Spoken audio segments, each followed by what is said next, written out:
Once upon a time, there was a little girl named Azriela Hayden. She wasn't unlike most girls, except that she stood out as being among those with the very largest statures, yet among those with the least weight.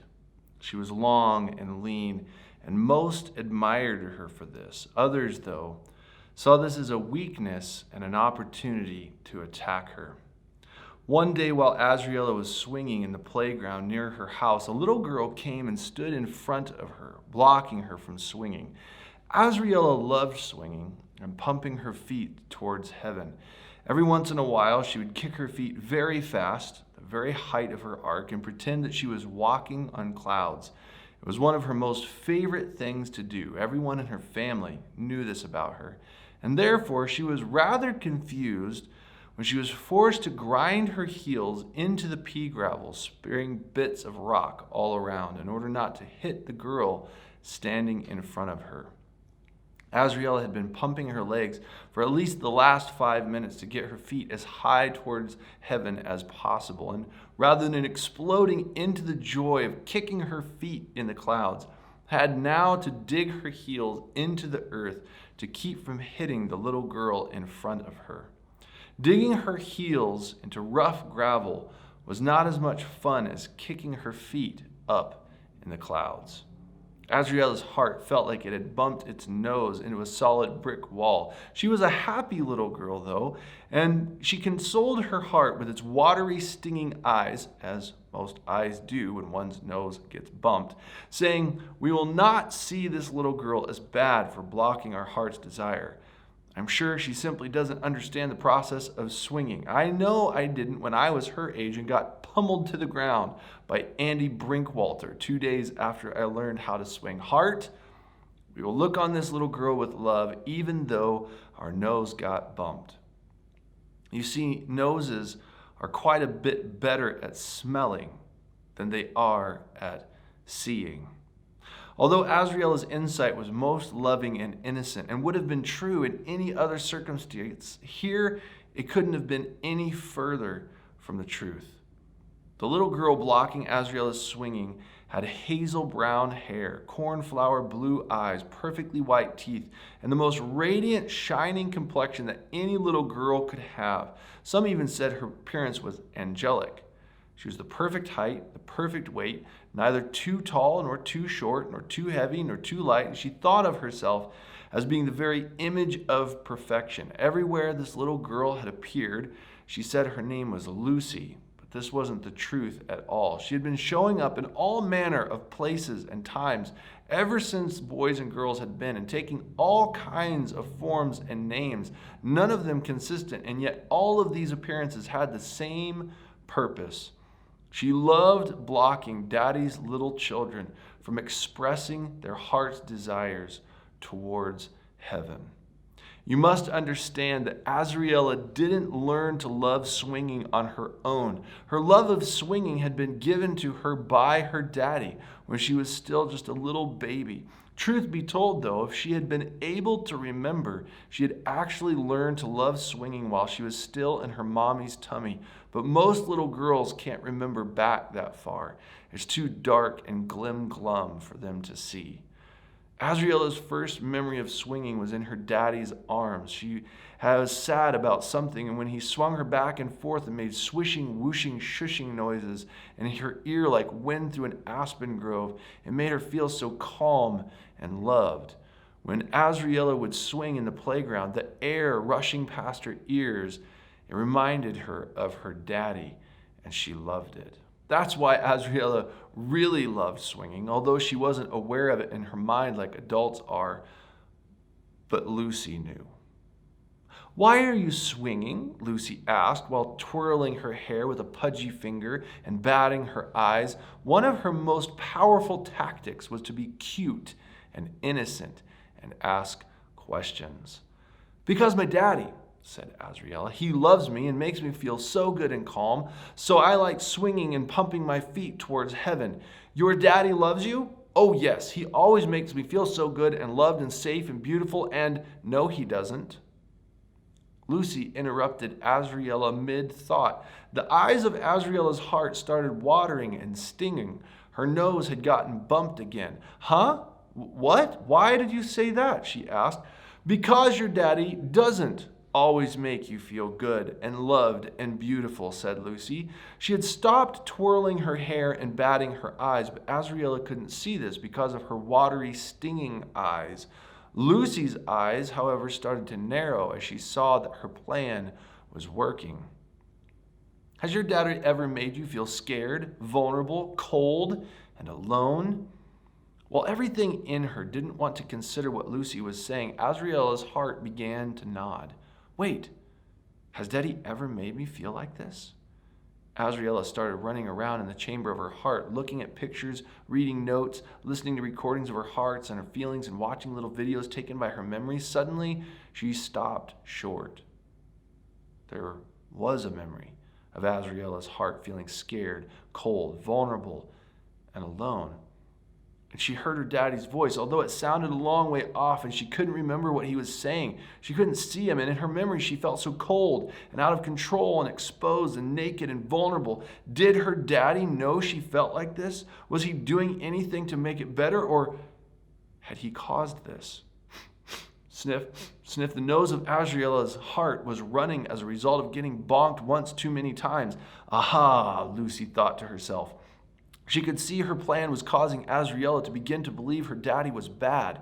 This is why she came to the playground and blocked little children's desires. She wanted to get them to doubt their daddy's goodness by arguing with her. Lucy had intentionally bonked Azriela's nose because she knew that seeing clearly is hard with watery eyes.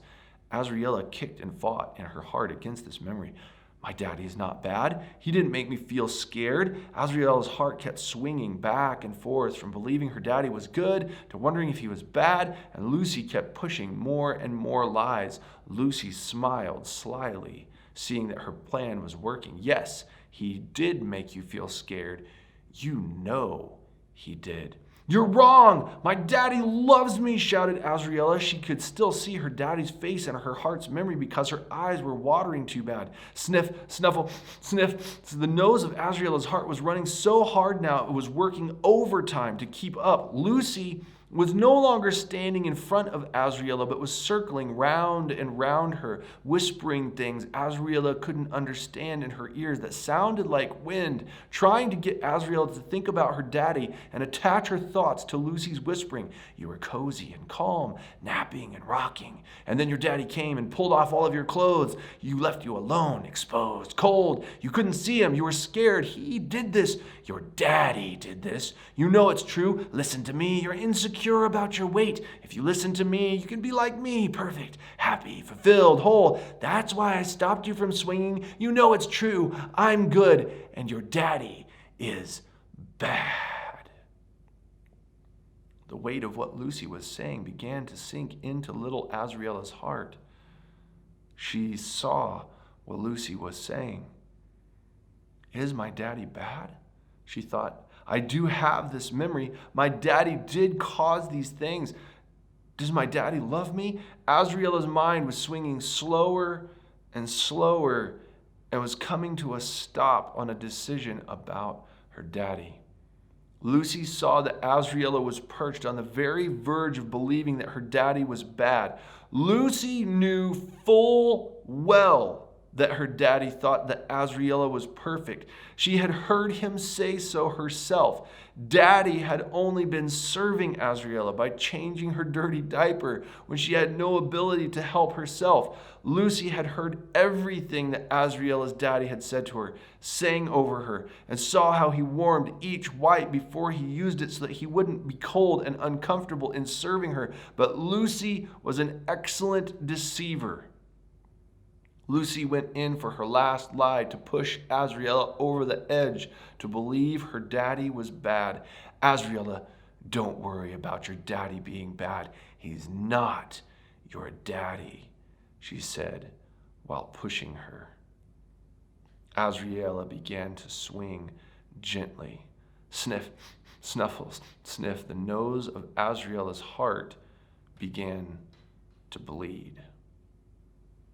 Noses aren't particularly good at seeing. They often make one's eyes water when bumped and make it even harder to see. But one thing that they are particularly good at is smelling. While Lucy's plan was to get the eyes of Azriela's heart to water, what she hadn't planned for is that in all of the bumping of Azriela's nose, she had caused Azriela to do a lot of sniffing. As Azriela swung gently from having gotten pushed by Lucy, her heart began to make sense of the situation as it remembered the scents of her daddy as she would swing in his arms. Her heart had also started to smell something about the situation with Lucy that wasn't quite right. Who is this girl?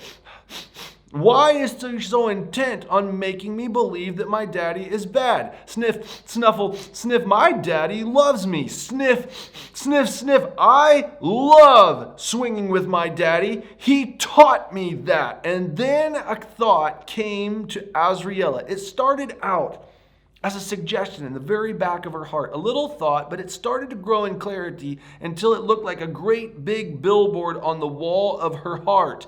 Get off the playground. Azriela didn't think, she didn't consider, she didn't even stop to blink to see if what she had seen was real. It made sense. She jumped off the swing, turned towards home, and began to run as fast as her little legs could carry her. Her eyes were open wide now, and they were fixed on home and on her daddy. As Azriela ran, she could hear Lucy screaming, "Come back to the playground! I'm right! You know I'm right! Your daddy is bad! He made you feel insecure! You're not a weighty girl! Come prove me wrong! Tell me you didn't feel what you felt and that your daddy caused it!" But Azriela wasn't going to talk to Lucy anymore. She wanted to talk to her daddy. Just as she came to the edge of the big open field that lay between the playground and her home, she looked back to see where Lucy had been standing by the swing. Azriela's eyes grew wide, for there was no longer a little girl, but a huge, larger-than-life, gobble-you-up dragon with the most mean and hateful eyes that Azriela had ever seen. Now Azriela's heart began to be scared, terrified, if we're completely honest. Her daddy had told her what to do if she ever saw the dragon, but she was so scared now that she couldn't remember. Azriela tucked her head down and she ran like she had never run before. She would just get to daddy before the dragon got to her, but it was too late. Little girls don't know all about dragons. They don't know that dragons can fly much faster than little girls can run. Azriela's daddy knew this, though, which is why he had told her what to do if she ever saw the dragon. Azriela's daddy had taught her, but she needed to remember, what did daddy say? What did daddy teach me to say? Azriela thought to herself as her heart grew more and more afraid. She ran and ran and ran so fast that her hair stood straight out behind her like a cape. She was so fast, but it wasn't enough.